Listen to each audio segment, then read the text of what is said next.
మొదటి యోహాను పత్రిక మొదటి యోహాను పత్రిక 2వ అధ్యాయము మొదటి యోహాను పత్రిక 2వ అధ్యాయము 15వ వచనం నుంచి 17వ వచనం వరకు నేను చదువుతాను. నా తర్వాత నాతో పాటు చదవండి. మొదటి యోహాను పత్రిక 2వ అధ్యాయము 17 నుంచి 17వ వచనం వరకు.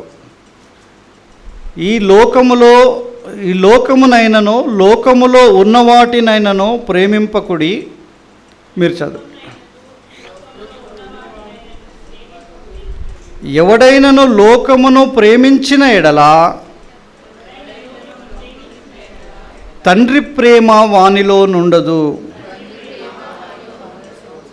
లోకములో ఉన్నదంతయు అనగా శరీరాశయు, నేత్రాశయు, జీవపు డంబమును తండ్రి వలన పుట్టినవి కావు. అవి లోక సంబంధమైనవే.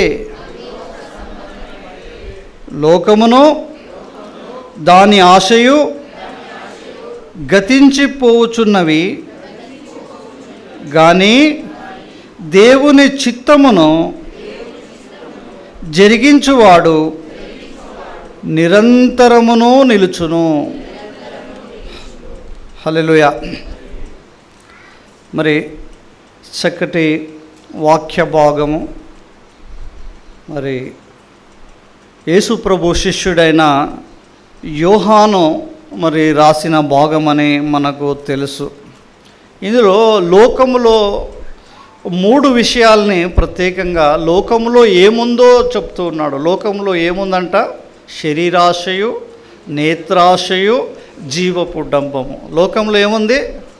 మనకెంతో ఆశ్చర్యంగా అద్భుతంగా లోకము కనపడుతుంది, కానీ లోకంలో ఉన్నదంతయు శరీరాశయు, నేత్రాశయు, జీవపు డంపము. ఇవన్నీ ఏమవుతాయంట? ఒక దినాన గతించిపోతాయంట. ఇవన్నీ ఒక దినాన మనం చూద్దామన్నా కనపడకుండా లోకంలో ఉన్న వైభవం అంతా కూడా మట్టిలో కలిసిపోతుంది. కొన్ని మొన్ననే భూకంపాలు ఎక్కడో కొన్ని ఏరియాలో వస్తే పెద్ద పెద్ద బిల్డింగ్లు ఎట్లా కూలిపోయినాయి? క్షణాల్లో కూలిపోయినాయి. మన కంటికి కనపడకుండా మాయమైపోలాగిన ఈ లోకంలో ఉన్న ఐశ్వర్యం అంతా ఒక దినాన నశించిపోతుంది. కనుక ఈ లోకంలో ఏమీ లేదు. లోకాన్ని నమ్ముకోవద్దు. మీరు దేన్ని నమ్ముకోవాలి? దేవుణ్ణి నమ్ముకోవాలి. దేవుని పైన ఆధారపడాలి.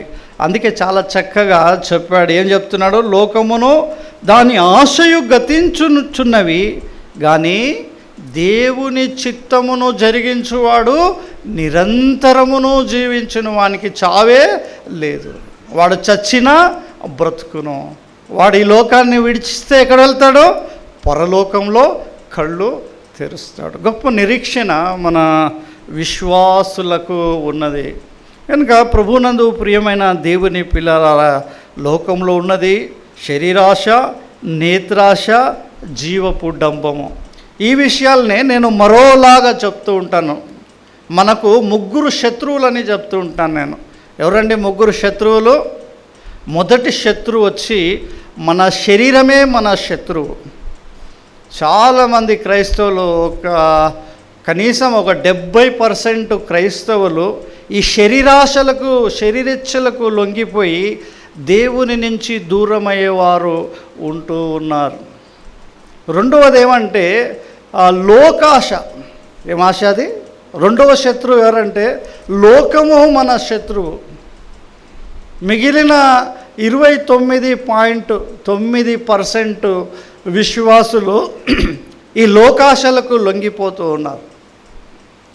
ఇతరులను చూస్తూ ఉంటాం, లోకంలో ఉన్న ఐశ్వర్యాన్ని చూస్తూ ఉంటాం, దాన్ని చూసి దేవుడిని వదిలేసి లోకంలో వెళ్ళిపోతూ ఉంటాం, లోకాశలకు లొంగిపోతూ ఉంటాం.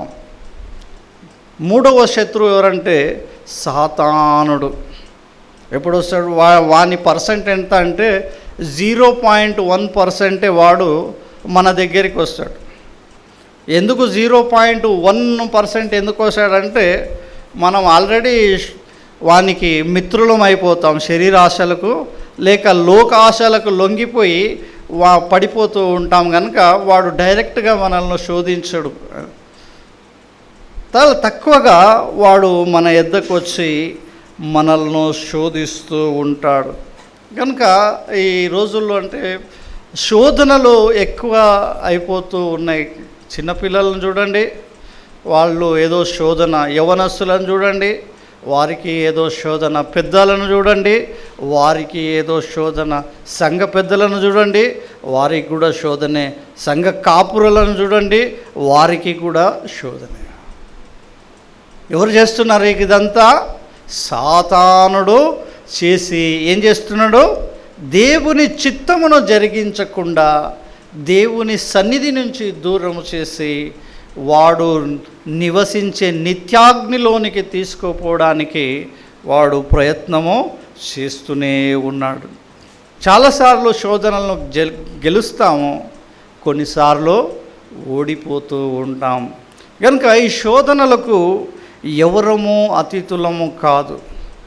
చివరికి యేసుక్రీస్తు ప్రభువారు కూడా శోధింపబడినట్టుగా మనకు లేఖనాలు చెప్తూ ఉన్నాయి.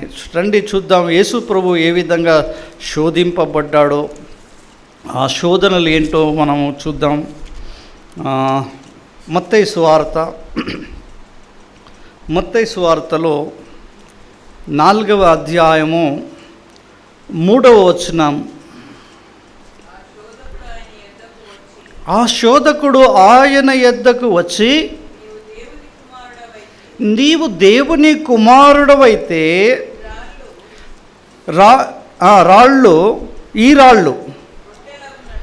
ఈ రాళ్ళు రొట్టెలగునట్లు ఆజ్ఞాపించుమనెను. ఏమంటున్నాడు శోధకుడు? వాడికి తెలుసు అంతకుముందు యేసు ప్రభు ఏమన్నాడు? 40 దినములు ఉపవాసం ఉన్నాడు. 40 దినములు ఆయన ఎటువంటి ఆహారము తీసుకోలే. ఆయన అరణ్యములోకి వెళ్ళిపోయాడు. అరణ్యములో ప్రార్థించుకుంటూ దేవునితో గడుపుతూ అతడు ఉపవాసం ఉంటూ ఉన్నాడు. అటువంటి పరిస్థితిలో ఈ శోధకుడు వచ్చి ఏమంటున్నాడు? తినమనిలే ఆయనని, ఇంకా ఈ రాళ్లను రొట్టెలుగా మార్చుకోమంటున్నాడు. తప్పేముందండి? తప్పుందా ఏమైనా? రాళ్లను రొట్టెలుగా చేసుకుంటే ఏమైనా తప్పుందా? కానీ యేసు ప్రభు అలా చేయలేదు. ఏమన్నాడు? అందుకు ఆయన, మనుష్యుడు రొట్టె వలన మాత్రము కాదు కానీ దేవుని నోట నుండి వచ్చు ప్రతి మాట వలన జీవించును అని రాయబడి ఉన్నదని అపవాదికి ఆయన చెప్పేశాడు. ఎందుకు? ఒక చోట ఎఫెసీ పత్రిక 4వ అధ్యాయం 27వ వచనంలో ఏం రాసిందంటే, అపవాదికి చోటియ్యకుడి. ఏముంది? అపవాదికి చోటియ్యకుడి. వానికి చోటు ఇచ్చామా, వాడు మన జీవితంలోనికి వచ్చేస్తాడు, మన లోపటికి వచ్చేస్తాడు. ఇక వానిదే ఆడిందే ఆట, పాడిందే పాట. అవ్వ ఏం చేసింది? అపవాదికి చోటు ఇచ్చింది. తద్వారా ఏం చేశాడు అపవాది? ఆదాము అవ్వల జీవితాన్ని సర్వనాశనము చేసేశాడు. ఇప్పుడు కడపటి ఆదామైన యేసుక్రీస్తు దగ్గరికి వచ్చి అదే శోధనను తీసుకొస్తున్నాడు. అవ్వకేం చూపించాడు? ఇదిగో ఈ ఫలము నీవు తినకూడదా, తినవచ్చునా అని అడిగినప్పుడు ఆ ఫలము దేవుడు తినకూడదని చెప్తే, మీరు తింటే ఏమి కాదు, ఈ ఫలము తింటే మీరు చావనే చావరు, దేవదూతలే వలె ఉంటారని వారిని మోసము చేశాడు. దేని ద్వారా? అపవాదికి చోటు ఇయ్యడము ద్వారా. కనుక వాక్యం ఏం చెప్తుంది? అపవాదికి చోటు ఇయ్యకుడు. యేసుప్రభు ఏం చేశాడు? ఈ రాళ్లను రొట్టెలుగా చేసుకోమంటే వాని పన్నాగము యేసుప్రభువుకి తెలుసు గనక ఆయన వాని పన్నాగానికి లొంగలేదు. ఆయన ఏమంటున్నాడు? ప్రతిగా మనుషులు ఎలా బ్రతుకుతారంట? రొట్టె వలన మాత్రమే కాదు, దేవుని నోట నుండి వచ్చు ప్రతి మాట వలన నరులు బ్రతుకుదరా అని యేసు ప్రభు చెప్పాడు. చూద్దాం 6వ అధ్యాయంలో యేసు ప్రభు ఏం చెప్పాడు. మత్తయి సువార్త 6వ అధ్యాయము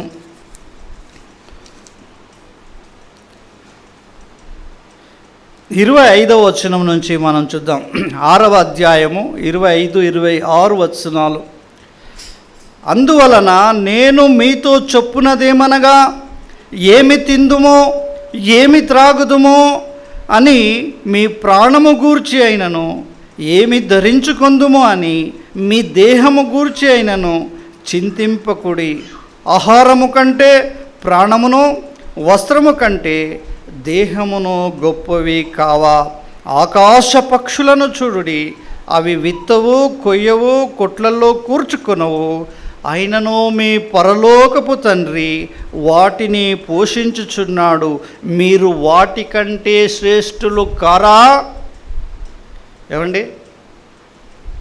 ఏమంట చింతించకూడదంట. మనం ఏమి తిందుమో, ఏమి త్రాగుదుమో, ఏమి ధరించుకుందుమో. దేవుడికి తెలుసు నువ్వు బ్రతకాలంటే నీకు ఆహారం కావాలని తెలుసు, నీ మానము కప్పుకోవాలంటే నీకు వస్త్రాలు కావాలని తెలుసు, నీవు జీవించాలంటే నీకు ఒక గూడు ఉండాలని తెలుసు. ఆయన నిన్ను సృష్టించక మునపే నీకు ఏమి కావాలనో ఆయన సమస్తమును చేసి పెట్టాడు. ఆయన కోరుకునేది ఏమంటే, ఆయన మీద ఆధారపడితే చాలు, ఆయన సమస్తమును నీకు దయచేయడానికి సిద్ధముగా ఉన్నాడు. అయితే దేవుని మీద మనం ఆధారపడకుండా లోకము పైన కానీ, లోకములో ఉన్నవాటి పైన కానీ, సాతానుడి పైన కానీ ఆధారము పడుతూ ఉంటాము. అదే దేవుడు వద్దంటున్నాడు. ఎందుకంటే ఆకాశ పక్షులను చూపిస్తున్నాడు. ఆకాశ పక్షుల నుంచి ఒక జ్ఞానము మీరు నేర్చుకోనండి. ఆకాశ పక్షులను చూడండి, అవి విత్తవు, అవి కొయ్యవు, అవి కోట్లల్లో దాచుకొనవు. రేపటి రేషన్ వాటికి ఉండదు. మన ఇంట్లో పోయి చూస్తే కనీసం నెల రేషనైనా మన ఇంట్లో ఉంటుంది. కానీ పక్షుల దగ్గర గూళ్ళలో మోయి వెతికితే రేపటి ఆహారం ఉండదు అక్కడ. వాటికి చింత లేదు. అవి ఎక్కడ పొలము దున్నవు, ఎక్కడ విత్తనాలు వేయవు, ఎక్కడ పంటను కొయ్యవు, ఎక్కడ దాచుకునవు. అయిననో ఏం చేస్తున్నాడంట, మీ పరలోకపు తండ్రి వాటిని పోషించుచున్నాడు. మీరు వాటి ద్వారా ఒక జ్ఞానమును నేర్చుకునండి. మీ పరలోకపు తండ్రి పైన ఆధారపడండి. దేవా, మా అనుదిన ఆహారము నేడు మాకు దయచేయము అని అడగండి. ఆయన మీద ఆధారపడండి అని ఎంత చక్కగా యేసు ప్రభువు మనకు నేర్పించాడో చూడండి. 31వ వచనంలో చూద్దాం. కాబట్టి ఏమి తిందుమో, ఏమి త్రాగుదుమో, ఏమి ధరించుకుందుమో అని చింతింపకుడి. అన్యజనులు వీటన్నిటి విషయమై విచారింతురు. ఎవరు విచారించాలి? ఏమండి, మా భార్య అప్పుడప్పుడు అంటూ ఉండేది, ఇప్పుడు మానేసిందిలేండి.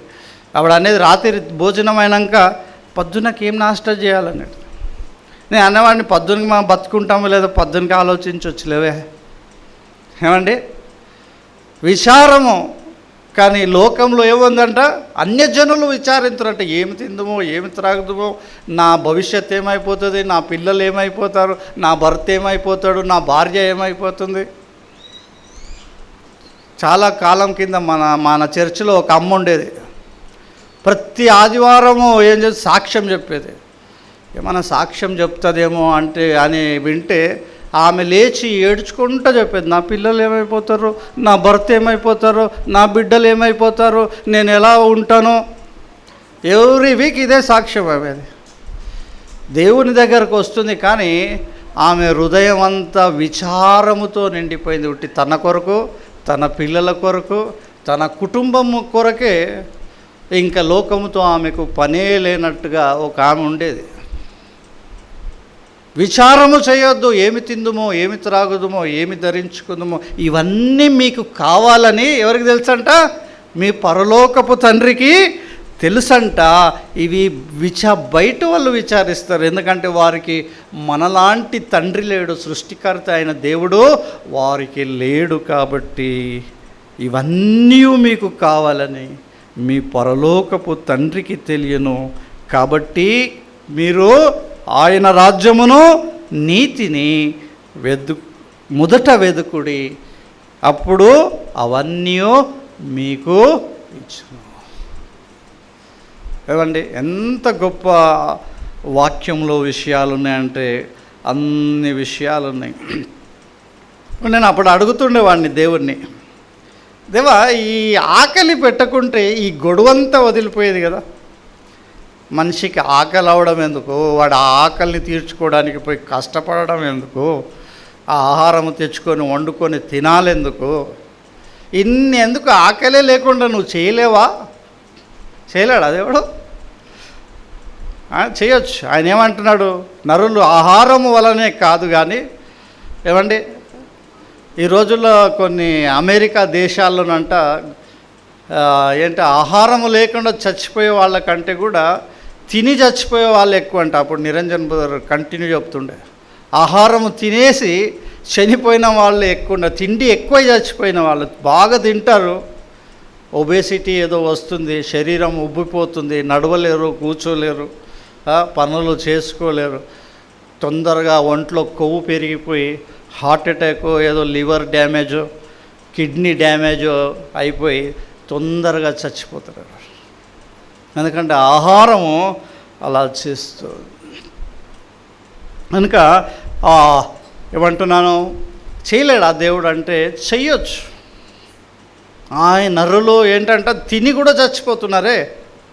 యేసు ప్రభు కూడా అన్నాడు ఒక చోట, పరిసయ్యులతో మాట్లాడి, మీ పితరులు మన్నాను తిని కూడా చచ్చిపోయారయా, కానీ నిత్య ఆహారము, జీవాహారము నేనే, నన్ను తినువాడు ఏమంట నిరంతరము జీవిస్తాడని చెప్పాడు ఆయన. కనుక ఈ ఒక ద్వితీయోపదేశకాండం 8వ అధ్యాయము 3వ వచనంలో చూద్దాం. ద్వితీయోపదేశకాండం 8వ అధ్యాయం 3వ వచనంలో ఈ విధంగా ఉంది, ఆహారము వలననే గాక యెహోవా సెలవిచ్చిన ప్రతి మాట వలన నరులు బ్రతుకుదురని. ఏమంట, దేవుడు తలుచుకుంటే ఏం చేయగలడు, ఆయన నిరంతరము జీవించు, నీకు ఆహారము లేదని ఒక మాట చెప్తే చాలు, అంతే. తిండి అవసరం లేదు, నీకు బ్రతుకుతూనే ఉంటావు. ఆయన మాటలో జీవం ఉంది. చచ్చిపోయి ఎన్ని రోజులైంది లాజరు? 3 రోజులా? 4 రోజులు. 4 రోజులు సమాధిలో ఉన్నాడు లాజరు, చచ్చిపోయాడు, సమాధిలో ఉన్నాడు. వారి యొక్క బంధువులు మార్తా అంటుంది, అయ్యా నాకు సహోదరుడు చచ్చి 4 రోజులైంది. యేసుప్రభు అంటున్నాడు, తలుపులు తీయాలంటే చచ్చి 4 రోజులైంది నా సహోదరుడు, వాసన వస్తుంది అంటే యేసుప్రభు అన్నాడు, నీవు నమ్మితే దేవుని మహిమను చూతు అని చెప్పి లాజరు బయటికి రా అంటే ఏమైపోయాడు లాజరు? లేచుకుంటూ బయటికి నడుచుకుంటూ వచ్చేసాడు. ఏముంది ఆయన మాటలో? జీవం ఉంది, జీవం ఉంది. ఏమంటున్నాడు, ఆహారము వలనే గాక యెహోవా సెలవిచ్చిన ప్రతి మాట వలన నరులు బ్రతుకుదురని నీకు తెలియజేయుటకి ఆయన నిన్ను అణచి నీకు ఆకలి కలగజేసి, నీవే కానీ నీ పితరులే కానీ ఎన్నడెరగని మన్నాతో నిన్ను పోషించును. కానీ ఆకలి ఎందుకు పెట్టాడంటే, మనం లోకంలో చూస్తున్నాం, కడుపు నిండిన వాడు పని చేస్తాడా? కడుపు నిండిన వాడు పని చేయడు.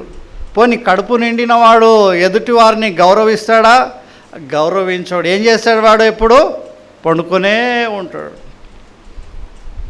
ఆకలి లేకపోతే వాడు దేవుణ్ణి కూడా లెక్క చేయడంట మానవుడు. దేవుడెవడో?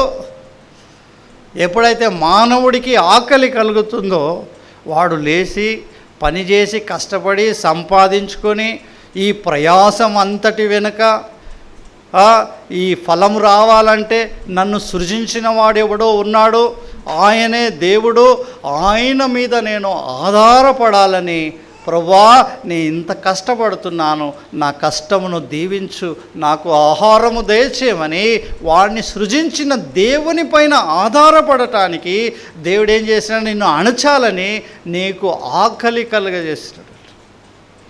ఏమండి, ఆకలి పరలోకంలో ఆకలి దప్పులు అక్కడ ఉండవు, తీసేస్తాడు దేవుడు. కానీ ఈ లోకంలో మనము దేవుని పైన ఆధారపడాలని చెప్పి మాత్రమే ఆయన మనకు ఆకలి పెట్టాడంట. ఆయనకి ఆకలి కలుగజేసి ఏం చేశాడంట? 40 సంవత్సరములు ఎక్కడ? అరణ్యములో వారిని పోషించాడంట. దేవుడు ఎంత గొప్ప దేవుడు! ఎంతమంది? 20 నుంచి 30 లక్షల మందికి ఏం చేశాడు దేవుడు? అరణ్యములో 40 సంవత్సరాలు ఆహారము పెట్టాడంట.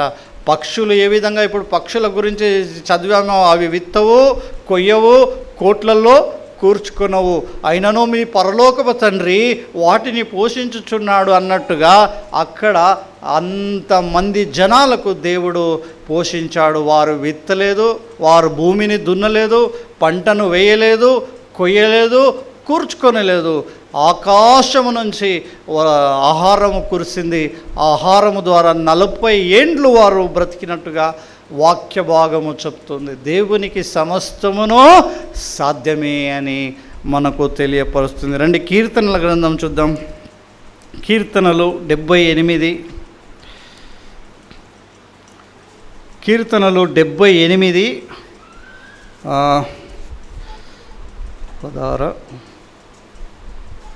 18 నుంచి కొన్ని వచనాలు చూద్దామండి. కీర్తనలు 78, 18, 19 వచనములు మనం చూసినప్పుడు చూడండి, వారు తమ ఆశ కొలది ఆహారమును అడుగుచు తమ హృదయములో దేవుని శోధించిరి. ఏం చేసినారంటే ఆ ప్రజలు, వారి హృదయములో ఏముంది? వారు తమ ఆశ కొలది ఆహారమును అడుగుచు, దేవుడిచ్చే ఆహారంతో తృప్తి లేదు వారికి. ఇంకేదో తినాలి, ఇంకేదో తినాలి, ఇంకేదో తినాలి అన్నట్టుగా వారు ఆశను పెంచుకొని ఏం చేస్తున్నారు? తమ హృదయములో దేవుని శోధిస్తున్నారంట. వారు దేవుని శోధించుచు ఈ అరణ్యములో దేవుడు భోజనము సిద్ధపరచగలడా అని వారు దేవునికి విరోధముగా మాటలాడిరి.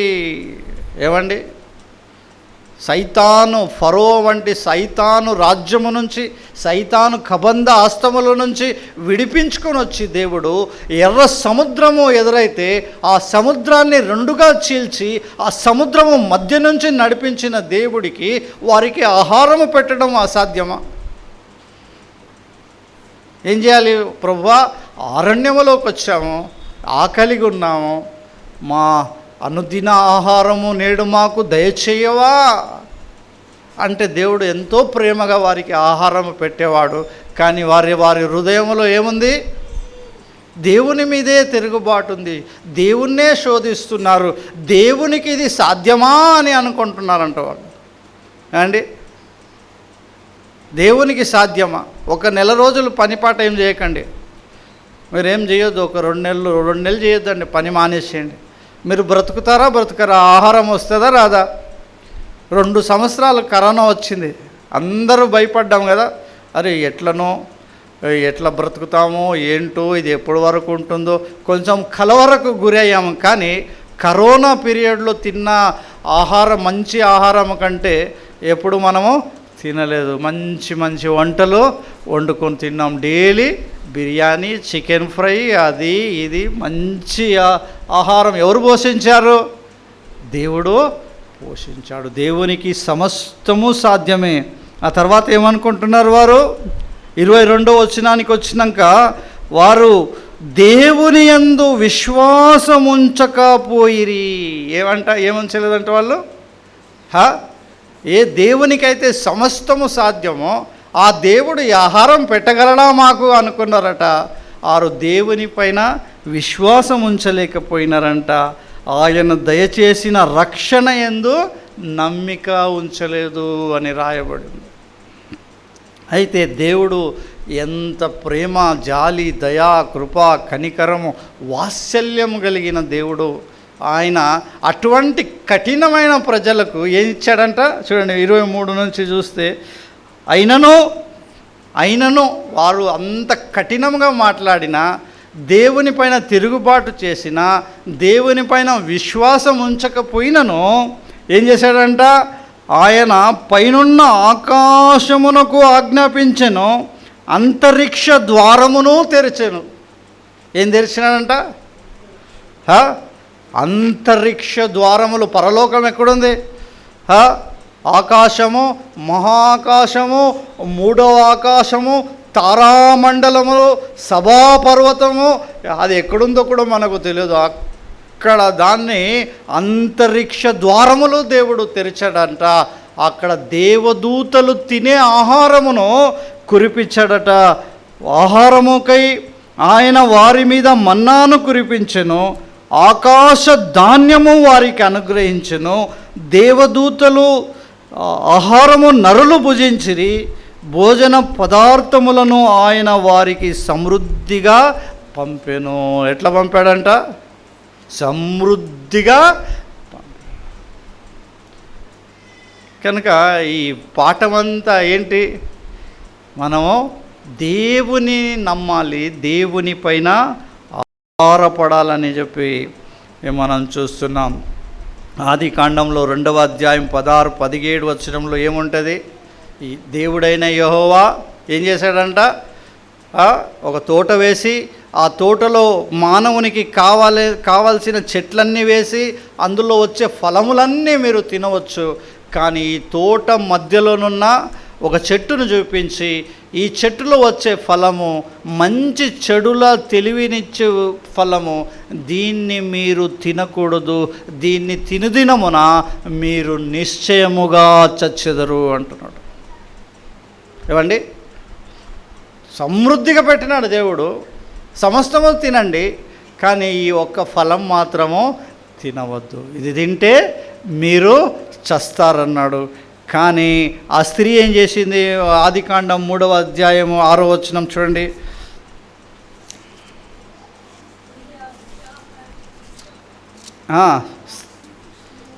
అమ్మ కొంచెం గట్టిగా చదవండి, మీకు గొంతు బాగాలేకపోతే వేరే వాళ్ళు చదవండి. 3:6 ఆదికాండం 3:6. స్త్రీ ఆ వృక్షము ఆహారమునకు మంచిదనియు, కన్నులకు అందమైనదనియు, వివేకమిచ్చు రమ్యమైనదనియు యుండుట చూచినప్పుడు ఆమె దాని ఫలములలో కొంత తీసుకొని తిని తనతో పాటు తన భర్తకు ఇచ్చెను, అతడు కూడా తినెను. ఏంటంటే అంత ఆహారం పెడితే దేవుడు మానవునికి ఏం స్వభావము? చెయ్యొద్దనే పనే చేస్తాడు, తినొద్దన్నదే తింటాడు, చూడొద్దన్న దాన్నే చూస్తాడు. అంత దేవునికి వ్యతిరేకం. దేవుడు ఏదొద్దంటే అదే చేయాలనే కుతూహలము మానవుని హృదయంలో ఎక్కడి నుంచి వచ్చింది? హవ్వ నుంచే మొదలైపోయింది. ఏమంట 3 ఉన్నాయి చూడండి. మనం ఏం చదివాము? శరీరాశయు, నేత్రాశయు, జీవపుటంబం 3 ఉన్నాయి. ఈ ఒక్క ఫలము ద్వారా 3 తప్పిదములు వారు చేసినట్టు చూస్తున్నాం. ఆ స్త్రీ కంటికి ఎలా కనపడుతుంది? ఇది ఆహారమునకు మంచిది. ఏముంది ఇక్కడ? శరీరాశ కనపడుతుంది. శరీరాన్ని పోషించుకోవడానికి ఏమంట? ఈ ఫలము మంచిది అంటుంది. ఆ తర్వాత కన్నులకు ఎట్లుంది? యాపిల్ పండు లాగా ఉందేమో, యాపిల్ కన్నా బ్యూటీగా ఉందేమో ఆ పండు. కన్నులకు ఎట్లుందంట? అందముగా కనపడుతుంది. ఏముంది ఈ ఫలం తినాలి. కొన్నిసార్లు ఏమంట, ఆ రోడ్డు మీద పోతూ ఉంటాం, జేబులో డబ్బులు ఉండవు, కానీ మంచి బట్టలు కనపడతాయి. ఎలాగైనా కొనుక్కోవాలి, అప్పులు చేసైనా కొనుక్కోవాలి అండి. చూసి ఏం చేస్తాము? అప్పులు చేస్తూ ఉంటాం. నేత్రాశ కన్నులకు అందముగా కనబడుతుంది. ఏం జయించాలి? శరీరాశను జయించాలి. రెండోది నేత్రాశను జయించాలి. ఆ తర్వాత ఏంటంటే రోడ్డు మీద పోతూ ఉంటాం. ఎంత శోధకుడు ఎంత విపరీతంగా శోధిస్తున్నాడో ఈ కాలంలో, మునుపెట్టి ఎన్నప్పటికీ లేనంతగా ఈ కాలంలో శోధకుడు శోధిస్తూ ఉన్నాడు. ఎక్కడైనా వెళ్ళండి, ఈ కిలోమీటర్ 2 కిలోమీటర్ లైన్గా ఉంటాయి తినుబండారాల బండిలో. ఒకడు చేపలు ఫ్రై చేస్తాడు, ఒకడు చికెన్ ఫ్రై చేస్తాడు, ఒకడు బిర్యానీ పెడతాడు, ఒకడు ఇడ్లీ పెడతాడు, ఒకడు వడ పెడతాడు, ఇంకొకడు ఏదో పెడతాడు. మనుషులకు శోధిస్తూనే ఉంటారు. అవి చూసి చూసి చూసి ఈ మూల నుంచి ఆ మూల పోయే లోపట వాడు ఎక్కడో అక్కడ ఆపి బండి ఏదో ఒకటి తినేసి వెళ్ళిపోతాడు. ఏమండి, ఆహారమునకు మంచిది, కనులకు రమ్యమైనదని ఉండుట చూచినప్పుడు ఆమె దాని ఫలములలో కొంత తీసుకొని ఏమంటుంది,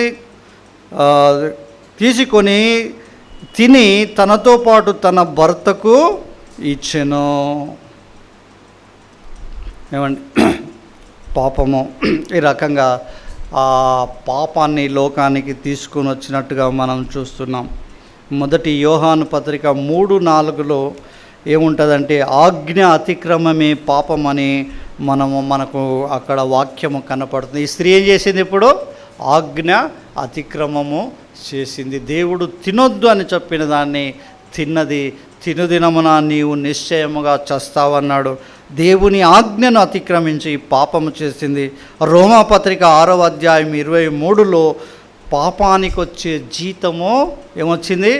మరణము అని రాయబడి ఉంది. రోమాపత్రిక 3వ అధ్యాయం 23 ఏం రాయబడి ఉందంటే, మనుషులందరూ పాపము చేసి దేవుడు అనుగ్రహించే మహిమను కోల్పోయిరి. ఏమండి, చూడండి పాపం ఎంత ఇది చేసిందో. పాపం ఏం చేసింది? దేవుని ఆజ్ఞను అతిక్రమించి పాపం చేసి ఆ పాపము ద్వారా మరణాన్ని కొని తెచ్చుకున్నారు. మరణమే కాకుండా ఏం చేస్తారు? దేవుడు అనుగ్రహించే నిత్య జీవము లేక మహిమను కోల్పోయేలాగా చేసింది. మరి ఎఫెసీ పత్రిక 2వ అధ్యాయం 1వ వచనములో మనమందరము మన అపరాధముల చేతను పాపముల చేతను చచ్చిన వారమై ఉండగా, ఎట్లా చేసేసినాడు మనుషులని? మనుషులు చూడ్డానికి బ్రతికి ఉన్నారు, కానీ వారిలో జీవమే లేనట్టుగా నిత్య జీవం అంటే ఏ జీవము గురించి మాట్లాడుతున్నాడు? నిత్య జీవము.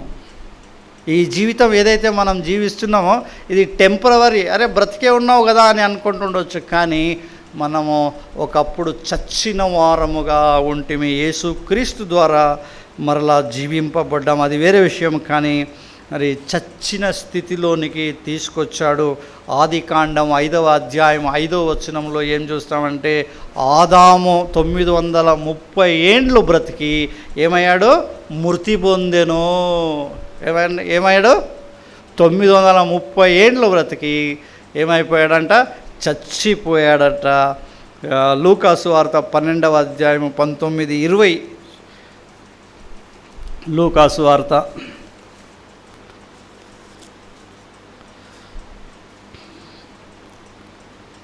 ఒక వ్యక్తి అంటున్నాడు, నా ప్రాణముతో ప్రాణమా అనేక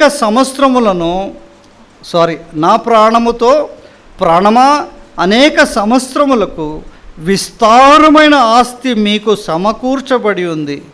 సుఖించుము, తినుము, త్రాగుము, సంతోషించుమని కొందుననుకొనెను. ఒక ధనవంతుడు ఏమనుకుంటున్నాడు? తన ప్రాణముతో చెప్పుకుంటున్నాడంట, అయ్యా నా ప్రాణమా ఏం చేశాను? విస్తారమైన ఆస్తి సంపాదించుకున్నాను, చాలా డబ్బు సంపాదించుకున్నాను, చాలా పొలాలు కొన్నాను, చాలా పంటలు వేశాను, విస్తారమైన పంట పండింది, గోదాములలో భద్రపరుచుకున్నాడంట. ప్రాణముతో చెప్పుకుంటున్నాడు, నా ప్రాణమా తినుము, త్రాగుము, సుఖించుము. అయితే ఏమంటున్నాడు దేవుడు? దేవుడు ఏమంటున్నాడు? వెర్రివాడా, ఈ రాత్రి నీ ప్రాణమును అడుగుచున్నారు, నీవు సిద్ధపరిచినవన్నీ ఎవనివాగునని చెప్తున్నారు. ఏమండి, ఎవడివైతే అంట లోకంలో చూస్తూనే ఉన్నాం, కొన్ని కోట్ల వేల కోట్ల ఆస్తులు సంపాదించుకుంటున్నారు. ముసలితనం వచ్చేసింది, ఇంకా డబ్బు కొరకు పరిగెడుతున్నారు. ఒక్క క్షణం ఆగి ఆలోచిస్తలేరు, అరే ఇంత డబ్బు సంపాదించుకున్నాను, ఇంకెందుకు నేను డబ్బు కొరకు ఆతురపడాలి, నేను చచ్చిపోతే ఎవడు తీసుకుంటాడు ఈ డబ్బు, వద్దు, ఇది ఇందులో కొంత భాగము పేదవాళ్లకు పనిచేద్దామని లోకంలో ఎవడైనా అనుకుంటున్నాడా? ఎన్ని కోట్లున్నా సంపాదించాలి. కానీ చచ్చిపోయి అవన్నీ వదిలి వెళ్ళిపోతూ ఉన్నారు. దేవుడు అంటున్నాడు, వెర్రివాడా, విస్తారమైన ఆస్తి సంపాదించుకున్నావు, డబ్బు సంపాదించుకున్నావు, కానీ నువ్వు తినడానికి భాగ్యం లేదు. ఈరోజే నీ ప్రాణము పోవునై ఉన్నది. ఇవన్నీ ఏం చేస్తావయ్యా నువ్వు? ఏమండి? కనుక ఆకాశ పక్షులు ఏ విధంగా దేవుని పైన ఆధారపడతాయో, ఏమండి, బ్రదర్ నిరంజన్ బ్రదర్ అంటూ ఉండేవాడు అప్పుడు. ఏంట 2 పిచ్చుకలు మాట్లాడుకుంటున్నాయంట. అరే, ఈ మనుషులు ఏనంట కాళ్ళు గాలిన వాళ్ళగా ఏదో పరేషాన్ ఉన్నారేంటయ్యా అంటే, రెండవ పిచ్చుక అంటుందంట, మనలాగా వీళ్ళకు పరలోకపు తండ్రి లేడట. పరలోకపు తండ్రి మనకున్నాడు, నిశ్చింతంగా ఉన్నాము. ఆయన మనల్ని పోషిస్తున్నాడు, ఆయన మన అవసరతలను తీరుస్తాడు. ఆయనకు మొదటి స్థానం ఇద్దాం, ఆయన పైన ఆధారపడదాం. కానీ మానవులకు ఆ పరలోకపు తండ్రి ఉన్నాడనే సంగతి మర్చిపోయి తన వంతు తన ప్రయాసము పడుతూ ఉన్నట్టుగా మనం చూస్తున్నాం. 2వ శోధన ఏమంటున్నాడు? నేత్రాశ. మత్తయి సువార్తలో భాగంలో 2వ యేసు ప్రభువును శోధించిన 2వ శోధన 8వ వచనంలో కనపడుతుంది. రండి చూద్దాం. మరలా అపవాది మిగుల ఎత్తైన ఒక కొండ మీదికి ఆయనను తోడుకొని పోయి ఈ లోక రాజ్యములన్నిటి వాటి మహిమను ఆయనకు చూపి ఏం చూపిస్తుందంట? అపవాది ఏం చేశాడంట? యేసు ప్రభువుని ఒక ఎత్తైన చోటికి కొండ మీదకి తీసుకువెళ్ళాడంట. ఎందుకంటే కొండ మీద పోతే మొత్తం సకల రాజ్యములు కనపడుతున్నాయి, వాటి మహిమ కనబడుతుంది, వాటి వైభవము కనపడుతుంది. అక్కడ నుంచి చూపిస్తున్నాడు సాతానుడు. ఏమంటున్నాడు? చూడయ్యా, ఈ లోకాన్ని చూడు, ఈ లోకం మహిమను చూడు, ఈ లోకంలో ఉండే ఐశ్వర్యాన్ని చూడు, ఇవన్నీ నీకు ఇస్తా అంటున్నాడు. ఎప్పుడైతే నీవు నాకు సాగిలపడి నమస్కారము చెయ్యి, ఇవన్నీ తీసుకో అని. ఏం శోధన అది? నేత్రాశ. ఏమంట? 2వ విషయం ఏం చెప్పాను? మన శత్రువు ఎవరంట? ఒకటి శరీరము, 2వది లోకము. ఏం చేస్తుంది? లోకము ఆకర్షిస్తుంది మనల్ని, లోకము ఆకర్షిస్తూ ఉంటుంది. యేసు ప్రభువుని కూడా ఏంటంటే లోకము ద్వారా ఆకర్షించడానికి ప్రయత్నం చేశాడు. ఎత్తైన కొండ మీదకి తీసుకువెళ్ళి ఈ లోకరాజ్యములన్నీ చూపించి ఇవన్నీ నీకు ఇస్తానయా అంటూ ఉన్నాడు. కానీ యేసు ప్రభు ఏమన్నాడు?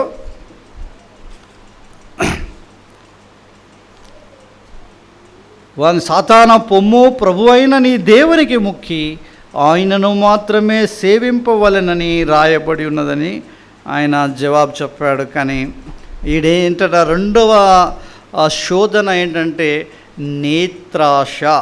ఏంటండి? నేత్రాశ. 6వ అధ్యాయం మత్తయి సువార్త 22-23లో చూద్దాం ఏం రాసిందో.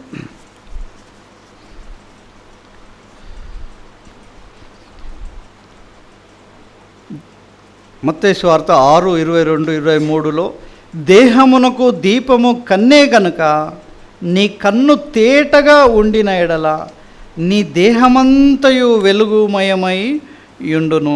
నీ కన్ను చెడినదైతే నీ దేహమంతయు చీకటిమయమై ఉండును.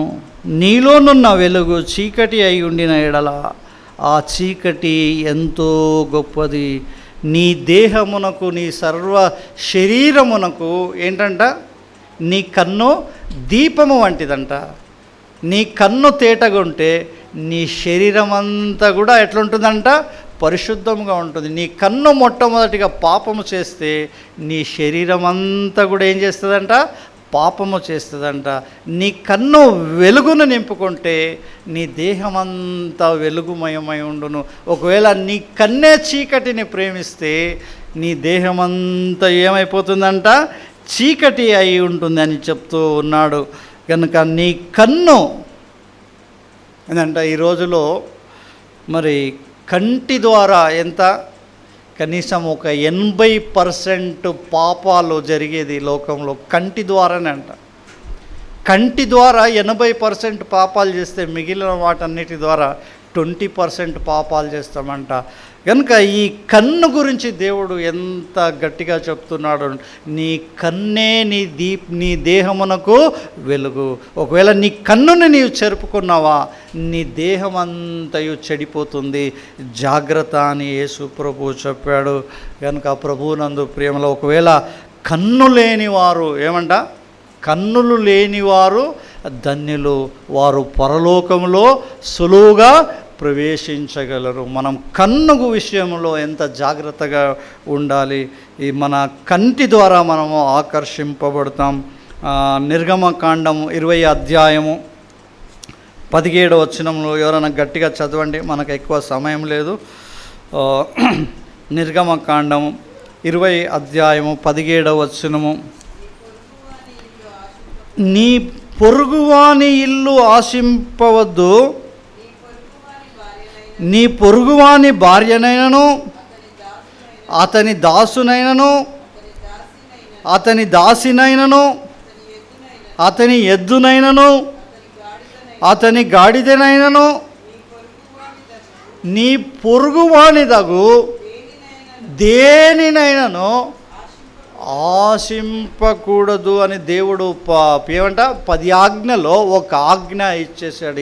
ఏమంటున్నాడు, అయ్యా నీవు లోకంలో ఉన్న దేనినైనాను నీది కాని దాన్ని నీవు ఆశించకూడదు. నీ పొరుగువాని సొమ్మును నీవు ఆశించకూడదు, నీ పొరుగువాని దాసులను నీవు ఆశించకూడదు, నీ పొరుగువాని భార్యను నీవు ఆశించకూడదు, నీ పొరుగువాని దేనినైనాను కూడా ఏం చేయాలి, నీవు కూడదని దేవుడు ఆజ్ఞ రాయించాడు.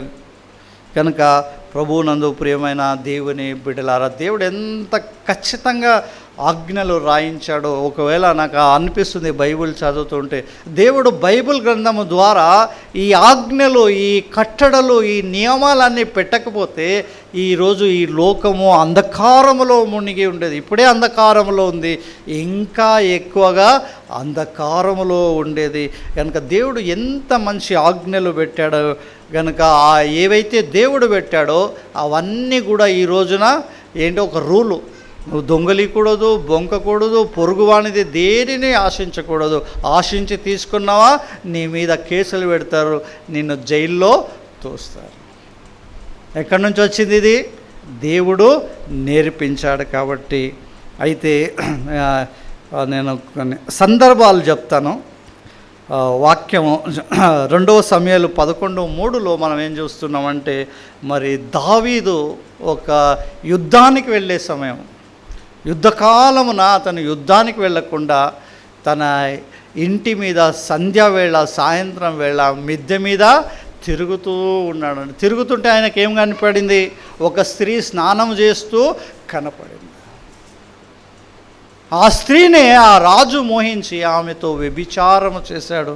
ఆ వ్యభిచారం ఎక్కడికి దారి చేసిందంటే, ఆ స్త్రీ ఒక భర్తను కూడా చంపించేంత వరకు దారి తీసింది.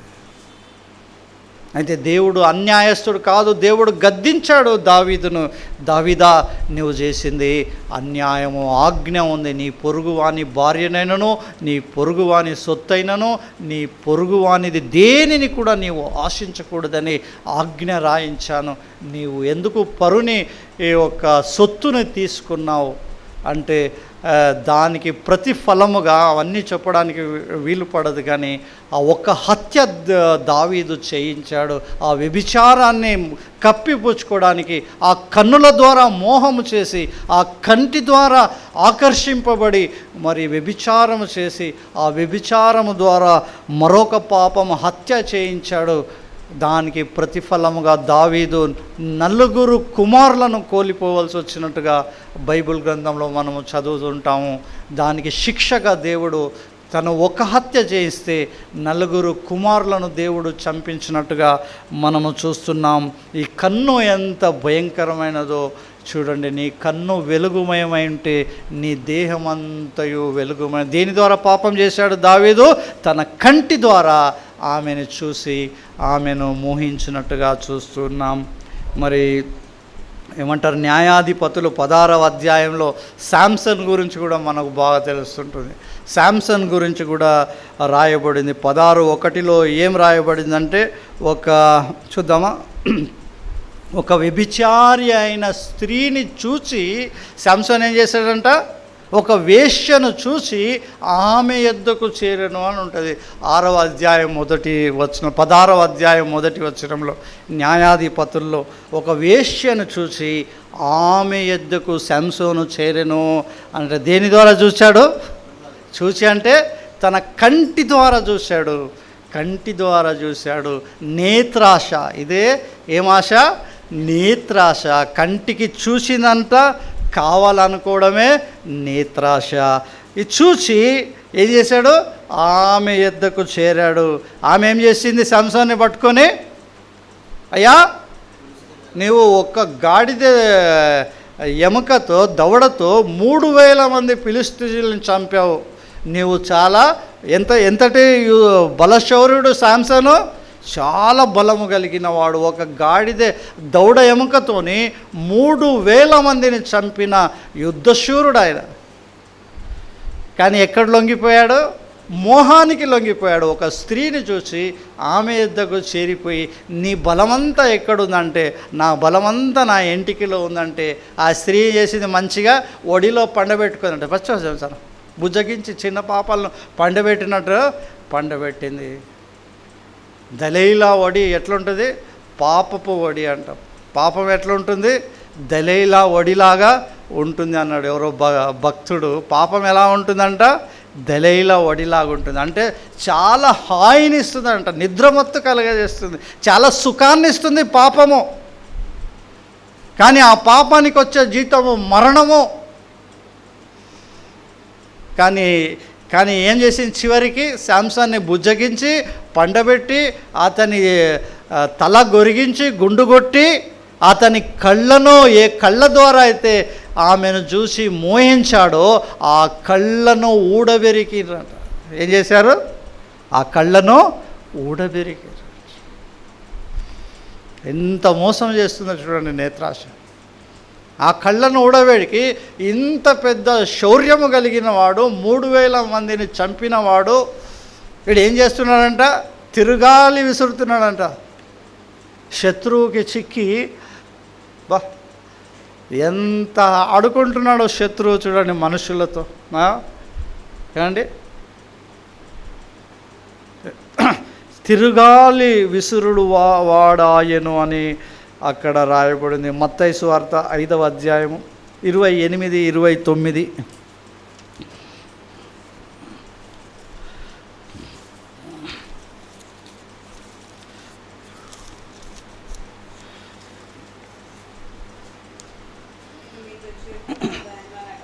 నేను మీతో చెప్పున్నదేమనగా, ఒక స్త్రీని మోహపు చూపుతో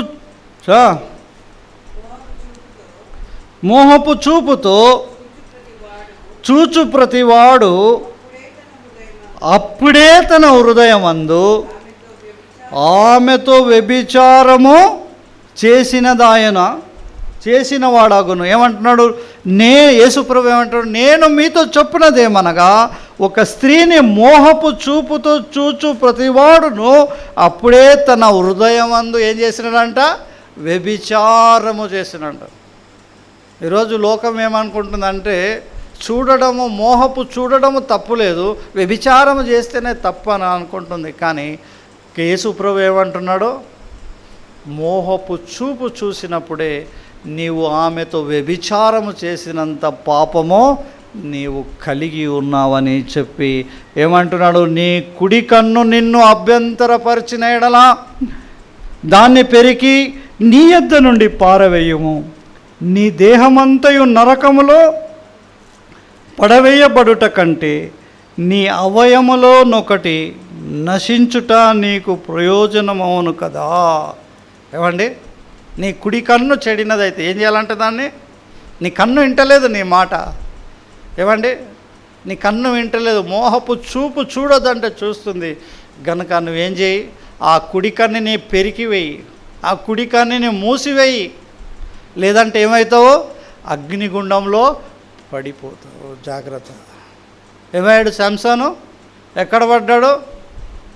ఏమండి, ఏదో సామెతల్లో రాయబడింది, వ్యభిచారం చేసేవాడు ఎట్లుంటాడంట, అదేంటది, అగ్నిది కుప్ప ఒడిలో వేసుకున్న వానిలాగా ఉంటాడు. కనుక మనం చూస్తూ ఉన్నాం, యేసు ప్రభు ఎంత గొప్ప మాటలు చెప్పాడండి. కంటి ద్వారా జరిగే పాపాలు భయంకరమైనవి, నేత్రాశ అనేది చాలా భయంకరమైనది. యెహోషువ గ్రంథంలో మరి ఆకాను కూడా పాపం చేశాడు. దేవుడు శపితమైనది ఏది తీసుకోవద్దంటే ఆకాను ఏం చేశాడంటే అక్కడ ఏమేమి తీసుకున్నాడంటే వస్త్రము, వెండి, బంగారమును చూసి ఆశించానంట. ఏముంది లోకంలో? ఇవే కదా ఉన్నాయి. లోకంలో ఏముంది? బంగారము, వెండి, వస్త్రాలు. లోకంలో ఏముంది? ఆస్తులు, ఇవే కనపడుతుంటాయి మనకు. వద్దురా నాయన, అవి నీకు పనికిరావు, అంతకంటే శ్రేష్టమైనది నీ కొరకు పర్మనెంట్గా నేను నీ భవిష్యత్తుకి దేవుడనై ఉన్నాను, నీ భవిష్యత్తు నా చేతిలో ఉంది, నీకు సమస్తమును సిద్ధపరచాను అక్కడ అంటే వినకుండా ఏం చేస్తున్నాము? లోకంలో ఉన్నది సంపాదించుకోవడానికి ఆత్రత పడుతున్నాం. దేన్నైతే దేవుడు వద్దన్నాడో, దేన్నైతే శపించాడో దాన్ని ఇష్టపడ్డాడు. ఎవరో? ఆకాను ఇష్టపడ్డాడు. ఏం దొంగిలించాడంట?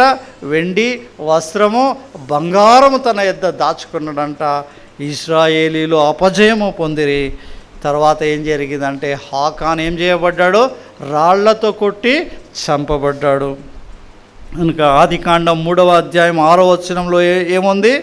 ఆ స్త్రీ కంటికి ఏం కనపడింది? అక్కడ ఆ ఫలము రమ్యమైనదిగా కనపడింది.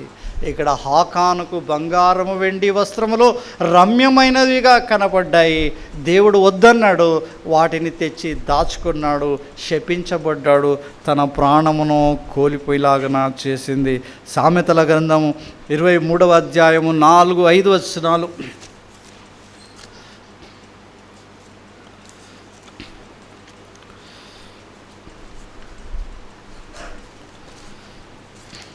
సామెతల గ్రంథం, ఐశ్వర్యము పొంద ప్రయాసపడకుము,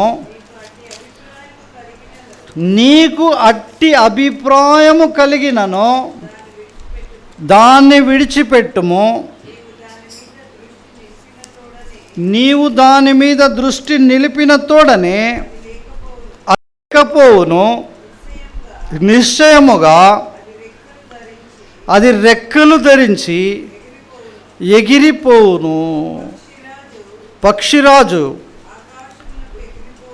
ఆకాశమునకు ఎగిరిపోవునట్లు అది ఎగిరిపోవును. ఏమంట? ఇది లోకానికి కాదు, ఇది దేవుని బిడ్డలకు మాత్రమే. బైబిల్లో ఉండేది దేవుని బిడ్డలకు మాత్రమే. ఏమంటున్నాడు ఆయన? ఐశ్వర్యము పొంద ప్రయాస పడకుము, అట్టి అభిప్రాయము కలిగినను ఏం చేయి? దాన్ని విడిచిపెట్టుము, నీవు దాని మీద దృష్టి నిలిపిన తోడనే అది లేకపోవును, నిశ్చయముగా అది రెక్కలు ధరించి ఎగిరిపోవును. పక్షిరాజు ఆకాశమునకు ఎగిరిపోవునట్లు అది ఎగిరిపోవును. ఏమండి? ఐశ్వర్యము పొంద ప్రయాసము ఎవరు పడకూడదు? విశ్వాసి పడకూడదు.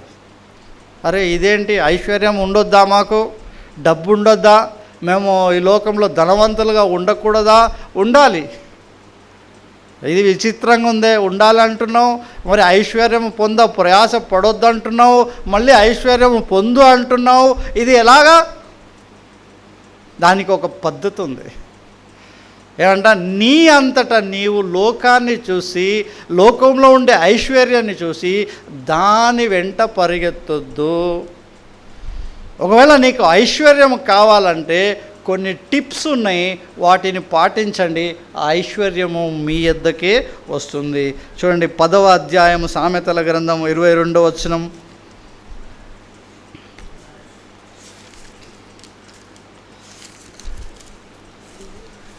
10:22 సామెతల గ్రంథము.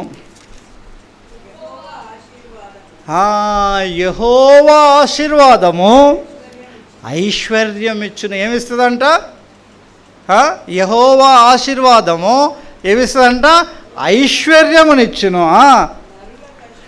నరుల కష్టము చేత ఆశీర్వాదము ఎక్కువ కాదు. ఏమంటున్నాడు?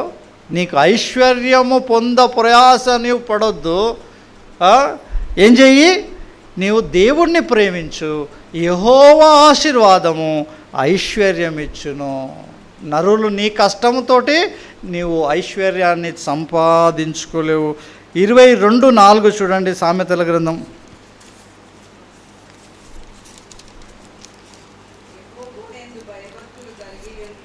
యెహోవాయందు భయభక్తులు కలిగి ఉండుట వినయమునకు ప్రతిఫలము, ఐశ్వర్యమును ఘనతయు జీవమును దాని వలన కలుగును. రెండవ టిప్పు రాసుకుంటున్నారా? డిస్టర్బ్ కాకండి. చాలా ఇంపార్టెంట్ విషయం ఇది. ఏదైతే మనకు కావాలో అక్కడ సాతానుడు ఏం చేస్తాడో పుల్ల పెడతాడు, దాన్ని పడేసిండు వచ్చి. ఎందుకంటే మీ మైండ్ ఏదైతే మీకు కావాలో దాని నుంచి డైవర్ట్ చేయడానికి మీ మైండ్ అక్కడికి తీసుకుపోయినాడు. ఇప్పుడు అందరి మైండ్ ఎక్కడుంది? దాని మీద, అరే అది పడింది, డప్ అని సౌండ్ వచ్చింది అని మీరు ఇక్కడ వదిలేశారు. ఇప్పుడు ఏం చెప్పాను? యెహోవా ఆశీర్వాదం. ఎవరు ఆశీర్వాదము?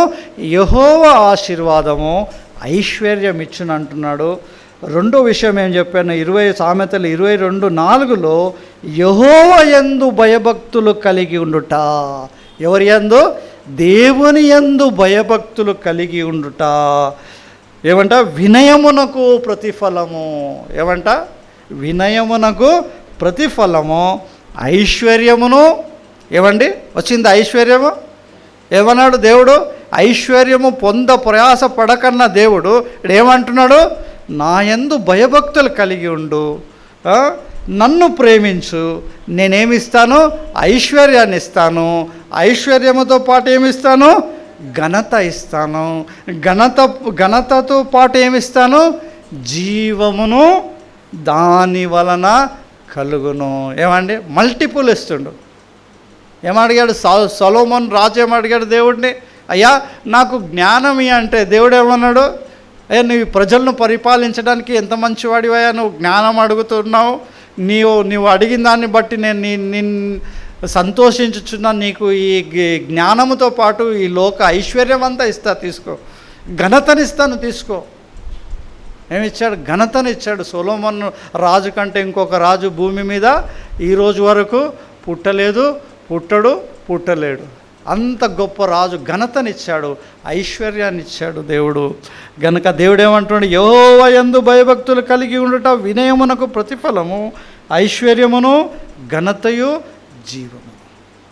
ఏమండి? మనం ప్రయాసం చేసి ఐశ్వర్యం సంపాదించుకుంటే ఏమొస్తుంది? ఎదుటివాడిని మోసం చేయాలనో, ఎదుటివాడి దగ్గర అబద్ధం ఆడాలనో, ఇంకేదో చేయాలో, దాని ద్వారా ఏమొస్తుంది? అవమానం వస్తుంది. తర్వాత ఏం చేస్తుంది? అది మనలో మరణమునకు తీసుకొని పోతాయి. మీకు చెప్పని అవసరమే లేదు. మొత్తం న్యూస్లలో అవే చూస్తుంటాం. డబ్బు, ఐశ్వర్యము, దాని నుంచి ఎంతమందిని చంపుతున్నారో, ఎన్ని అక్రమాలు జరుగుతూ ఉన్నాయో. కానీ దేవుని యందు భయభక్తులు కలిగి ఉండుట ద్వారా ఐశ్వర్యము, ఘనత, జీవము వస్తుంది. మరొక విషయం చూసి ముందుకు వెళ్ళిపోదాం. 8వ అధ్యాయము 21వ వచనము. 8:21 సామెతల గ్రంథం.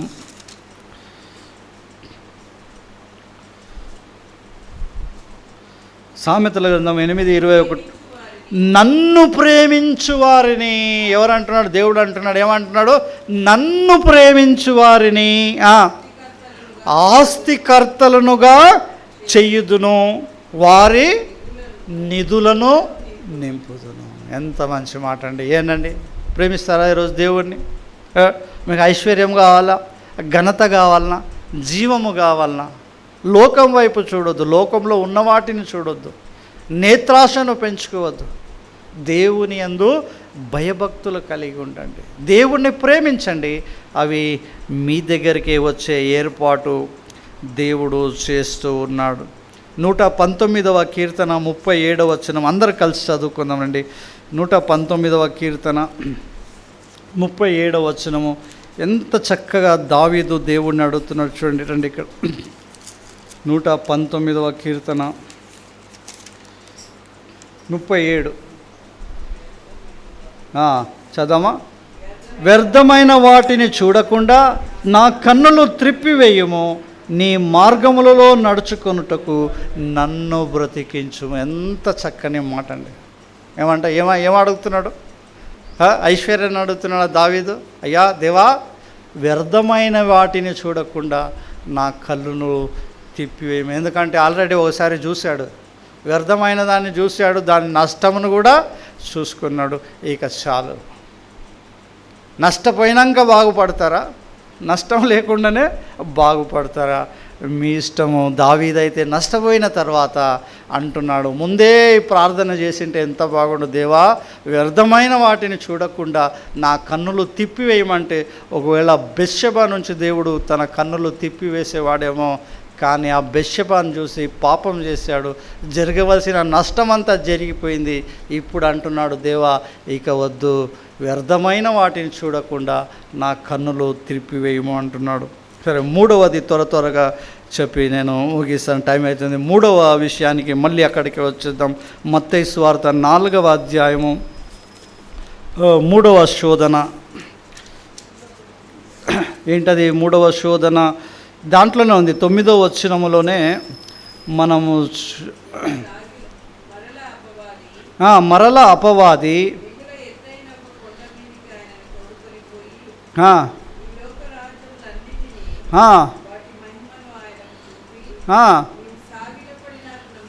నీవు సాగిలపడి నాకు నమస్కారము చేసిన ఎడలా వీటిని అన్నిటినీ నీకు ఇచ్చేదనని ఆయన చెప్పగా.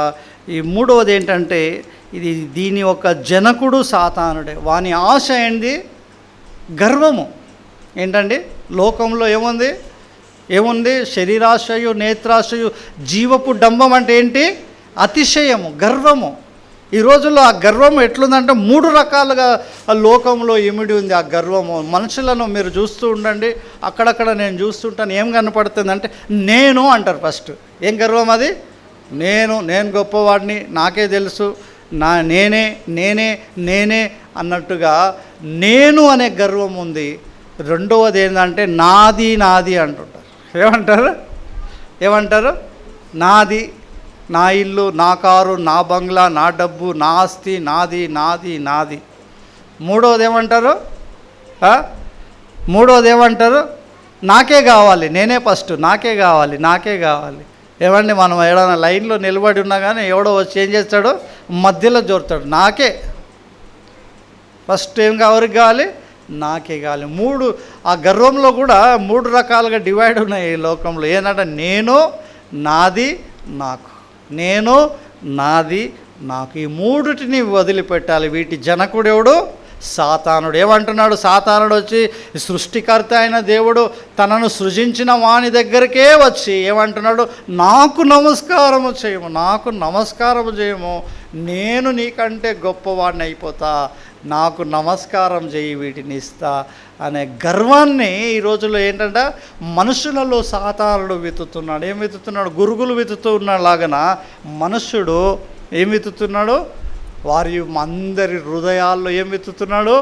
గర్వం అనే విత్తనం వెతుకుతున్నాడు. జాగ్రత్తగా అంటే నేను, నాది, నాకు. ఈ మూడిటిని వదిలిపెట్టండి. మనది, దేవునిది, దేవుడిచ్చినది అని మనము దేవుని పైన ఆధారపడుతూ ఉండాలి. కనుక యాకోబు పత్రిక 4వ అధ్యాయము 10వ వచనము.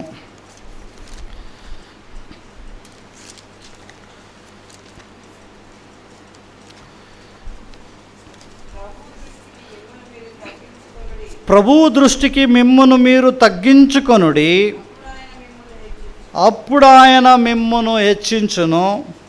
ఏం చేయమంటున్నాడు? ప్రభువు దృష్టికి ఏం చేయాలంట? మిమ్మును మీరు తగ్గించుకొనుడి, అప్పుడు ఆయన హెచ్చించును. యేసు ప్రభువు ఏమన్నాడు? తనను తాను తగ్గించుకునివాడు హెచ్చింపబడును, తనను తాను హెచ్చించుకునేవాడు తగ్గింపబడు. ఏమంటాడు? ప్రభువు దృష్టికి యాకోబు కూడా చాలా చక్కగా రాశాడు, ప్రభువు దృష్టికి మిమ్మును మీరు తగ్గించుకొనండి, దేవుడు మిమ్మును హెచ్చిస్తాడు. యెర్మీయా గ్రంథము 9వ అధ్యాయము 23-24 నేను చదువుతున్నాను, టైం లేదు, నేను చదువుతున్నాను అండి. యెర్మీయా గ్రంథం 9:23-24లో ఈ విధంగా ఉంది. యెహోవా ఈలాగు సెలవిచ్చుచున్నాడు, జ్ఞాని తన జ్ఞానమును బట్టి, శూరుడు తన శౌర్యమును బట్టి అతిశయింపకూడదు, ఐశ్వర్యవంతుడు తన ఐశ్వర్యమును బట్టి అతిశయింపకూడదు. ఎట్లా చెప్తున్నాడు? జ్ఞాని తన జ్ఞానమును బట్టి, శూరుడు తన శౌర్యమును బట్టి, ఐశ్వర్యవంతుడు తన ఐశ్వర్యమును బట్టి ఏం చేయాలంట? అతిశయించకూడదు అని చెప్పి ఏమంటున్నాడు? అతిశయించువాడు దేవుని బట్టి అతిశయించవలెననగా భూమి మీద కృపచూపుచు నీతి న్యాయములు జరిగించుచున్న యెహోవాను నేనే అని గ్రహించి నన్ను పరిశీలనగా తెలుసుకొనుటను బట్టియే అతిశయింపవలను. అట్టి వాటిలో నేను ఆనందించువాడనని యెహోవా సెలవిచ్చుచున్నాడు. దేన్ని బట్టి మనము అతిశయించాలంట? ఏమండి? ఒక ధనవంతుడు ఉన్నాడు, ఒక లాజరు ఉన్నాడు. ధనవంతుడు ఏం చేశాడు? తన జీవితకాలం అంతయు సుఖాన్ని అనుభవించి అనుభవించి అనుభవించి ఏం చేయాలా? అతిశయించాడు. నేను గొప్ప ధనవంతుని, నేను గొప్పవాడిని, మంచి వస్త్రాలు వేసుకున్నాడు, సుఖించాడు, నేను గొప్పవాడిని గొప్పవాడిని గొప్పవాడిని అనుకున్నాడు. కానీ ఒకరోజు చచ్చి ఎక్కడికి పోయాడు? పాతాళానికి వెళ్ళిపోయాడు. అదే ఒక దీనుడు మనకు కనబడుతున్నాడు, లాజరు, దరిద్రుడు. ఏమండి? కుక్కలు తినే ఆహారం కొరకు పాపం ఆశపడ్డాడు, కానీ దీనత్వాన్ని ధరించాడు. ఎక్కడికి వెళ్ళాడు? చచ్చి దేవుని దగ్గరికి వెళ్ళాడు. పాఠాలు ఉన్నాయి బైబిల్లో, చాలా గొప్ప గొప్ప పాఠాలు మనకుంది. దేవుడు ఏమంటున్నాడు? భూమి మీద నీతి న్యాయములు జరిగించు కృపచూపువాడు ఎవరని? సృష్టికర్త అయిన దేవుడే అని నన్ను తెలుసుకోవడాన్ని బట్టి ఆనందించడి. ఈ లోకంలో ఏమీ లేకపోయినా పర్వాలేదు, నాకెవరున్నారు? దేవుడు ఉన్నారు. ఏమంట? One is with God is majority అంటారు. మెజారిటీ అంటే దేవుని, మనతో దేవుడు నిలవడమే మెజారిటీ. దేవుని కలిగి ఉంటే సమస్తమును కలిగి ఉన్నట్టే లెక్క. కనుక ప్రభువునందు ప్రియమైన దేవుని బిడ్డలారా, ఈ యొక్క గర్వాన్ని మరి సాతానుడు వెతుకుతున్నాడు. ఇది ఎక్కడ పుట్టిందో ఎలా పుట్టిందో మనకు తెలుసు. యెషయా గ్రంథము 14వ అధ్యాయంలో వాడు అనుకున్నాడు, దేవునితో నేను సమానునిగా చేద్దామని అనుకున్నాడు. దేవుని సభాపర్వతం మీదకి ఎక్కుతా అనుకున్నాడు, దేవునితో సమానునిగా కూర్చోవాలనుకున్నాడు. కానీ ఆ గర్వం ఏం చేసింది? సాతానుని పాతాళానికి తొక్కివేసింది. మరి వాని ఆశ కూడా అదే. మరి 2వ తెస్సలోనిక 2:4లో కూడా మనం చూస్తాము. అక్కడ ఏం రాసిందంటే, ఏది దేవుడు అనబడునో, ఏది పూజింపబడునో అక్కడంతా కూడా ఎవరు కూర్చుంటారంట? సాతానుడు వచ్చి ఒకరోజు నాకు కూర్చుండబోతుపోయి మరి ఆ పూజలు అందుకోబోతున్నాడంట. గర్వం అన్నట్టు, దేవుని కంటే మించిపోవాలి.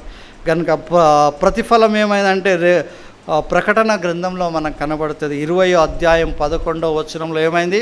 సాతానుడిని ఏం చేశాడంట? దేవుడు పట్టుకొని అగ్నిగుండంలో పడవేశాడంట. అక్కడ ఎవరున్నారు? అబద్ధ ప్రవక్తయు క్రూర మృగమును అక్కడ ఉన్నది అని రాయబడింది. ఏమైంది? వాని గతి ఏమైంది? లాస్ట్కి ఏం ఆశించాడు వాడు? దేవుని స్థానాన్ని ఆశించాడు, గర్వించాడు. మరి వాని చివరికి వాని స్థానం ఎక్కడుందంటే అగ్నిగుండంలో వాని స్థానము మనము చూస్తూ ఉన్నాం. కనుక గర్వమునకు ముందు నాశనమును ఏమండి? 16వ అధ్యాయం సామెతల గ్రంథం 16-18 చూద్దాం.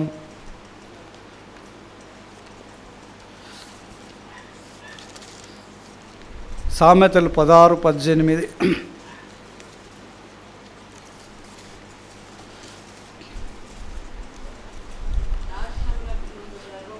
నాశనమునకు ముందు గర్వమును నడుచును, పడిపోవుటకు ముందు అహంకారమైన మనసు నడుచును. ఏమంట? నాశనమునకు ముందు ఏమొస్తుందంట? మానవునికి గర్వం వస్తుందంట. పడిపోవుటకు ముందు అహంకారమైన మనసు వచ్చును అని దేవుని వాక్యం సెలవిస్తుంది. అందుకే పేతురు గారు ఏమన్నాడంటే ఈ విధంగా అన్నాడు, ఆయన బలిష్టమైన చేతుల కింద ఏం ధరించుకోవాలంట? దీన మనసు మొదటి పేతురు 5:6 పేతురు రాస్తాడు, దేవుని ఎదుట, ఆయన ఎదుట దీనమైన మనస్సును ధరించుకొని మనం ఉన్నప్పుడు మనము హెచ్చింపబడతామని పేతురు కూడా రాసి ఉన్నాడు. ప్రభునందు ప్రియమైన దేవుని పిల్లల, సరే ఆలోచిద్దాం. లోకంలో ఉన్నదంతా ఏముంది? శరీరాశ, నేత్రాశ, జీవపు డంబము. ఇంకొక కొటేషన్ మీకు చెప్పి ముగిస్తాను. సర్పం అంట ఏం చేస్తాడంట? సర్పం అంట తన మెరిసే కళ్ళ ద్వారా, తన చూడ సొంపైన చేష్టల ద్వారా, ఏమండి సర్పము ఏంట? తన మెరిసే కళ్ళ ద్వారాను చూడ సొంపైన చేష్టల ద్వారా పక్షి పిల్లలను ఆకర్షించి ఏం చేస్తాడంట? మింగివేస్తాడంట. మీరు డిస్కవరీ ఛానల్ చూడండి, సర్పము ఒక కన్నులు చూడండి ఎట్లుంటాయి వాటి కన్నులు, బాగా చూడండి. మెరిసే కన్నులు, వాని కన్నులు ఎంత అందంగా కనపడతాయి. అన్ని కన్నులు చూడండి, పాము కన్నులు చూడండి. వాని మెరిసే కళ్ళ ద్వారా, చూడ సొంపైన చేష్టల ద్వారా, దాని సర్పము ఒక విన్యాసం చూడండి ఎట్లుంటుంది దాని ఒక విన్యాసము ద్వారా ఏం చేస్తుందంట? పక్షి పిల్లలను ఆకర్షిస్తుందంట. అది పక్షి పిల్లలను ఆకర్షించి ఏం చేస్తుందంటే అవి ఆ సర్పము దగ్గర రాగానే మింగేస్తూ ఉంటుందంట. ఈరోజున సాతానుడు కూడా తన కపటమైన మాటల ద్వారా, ఆకర్షణీయమైన తన ప్రతిపాదనల ద్వారా అంటాడు. ఏమంట? సాతానుడు కపటమైన మాటల ద్వారా, ఆకర్షణీయమైన ప్రతిపాదనలు. ఏముంది ఈ లోకంలో? ఏమండి? ఆకర్షణీయమైన ప్రతిపాదనలు లోకంలో కనపడుతున్నాయి. మనుషులను మోసం చేస్తున్నారు. నువ్వేంటే 10,000 ఏమంటే లాటరీలు వస్తుంటే చాలామంది మోసపోతున్నారు. చాలామంది కొందరు డాక్టర్లు, ఇంజనీర్లు, డబ్బులు ఉన్నారు. నాకు అర్థం కాదు, లక్షల కొద్దీ మీకు లాటరీ తగిలిందండి, మీకు ₹1,00,00,000 మీరు లాటరీలో గెలుచుకున్నారు, ఇదిగో మీకు పంపిస్తున్నాము, మా అకౌంట్కి మీరు ఛార్జెస్ పంపండి, 10 లక్షలు పంపండి అంటే పంపుతాడు. తర్వాత ఏంట? అరే సరిపోలేదు, ఇంకొక 5 లక్షలు పంపండి, మళ్ళీ పంపిస్తాడు. ఇవి సరిపోలేదు, ఇంకా కొంచెం పంపండి. ఆకర్షణీయమైన వాటివి మోసం చేస్తున్నాడు సాతానుడు. ఆకర్షణీయమైన ప్రతిపాదనలు, ఒకటి కొంటే ఒకటి ఫ్రీ అన్నాడు అనుకో, ఆ ఫ్రీ వెనకాల ఏదో దాగి ఉంది రహస్యం. ఏమండి? ఒక డ్రెస్ కొంటే ఇంకొక డ్రెస్ అంటే అవి బాగలేదు, దాని క్వాలిటీ బాగలేదు, అవి ఎక్కడనో రిజెక్ట్ అయినాయి. అందుకే వాడు ఏం చేస్తున్నాడు? ఏదో తక్కువ ధరకు మీకు అంటగడదామని చూస్తుండ. ఆకర్షణీయమైన ప్రతిపాదనల ద్వారా ఏం చేస్తున్నాడంట? మనుషులను ఆకర్షించి సాతానుడు పక్షి పిల్లలను మింగినట్టుగా మింగివేస్తూ ఉన్నాడు. కనుక జాగ్రత్తగా ఉందాం. తలలు వంచుదాం, మోకరించగలిగిన వాళ్ళు మోకరించుదాం.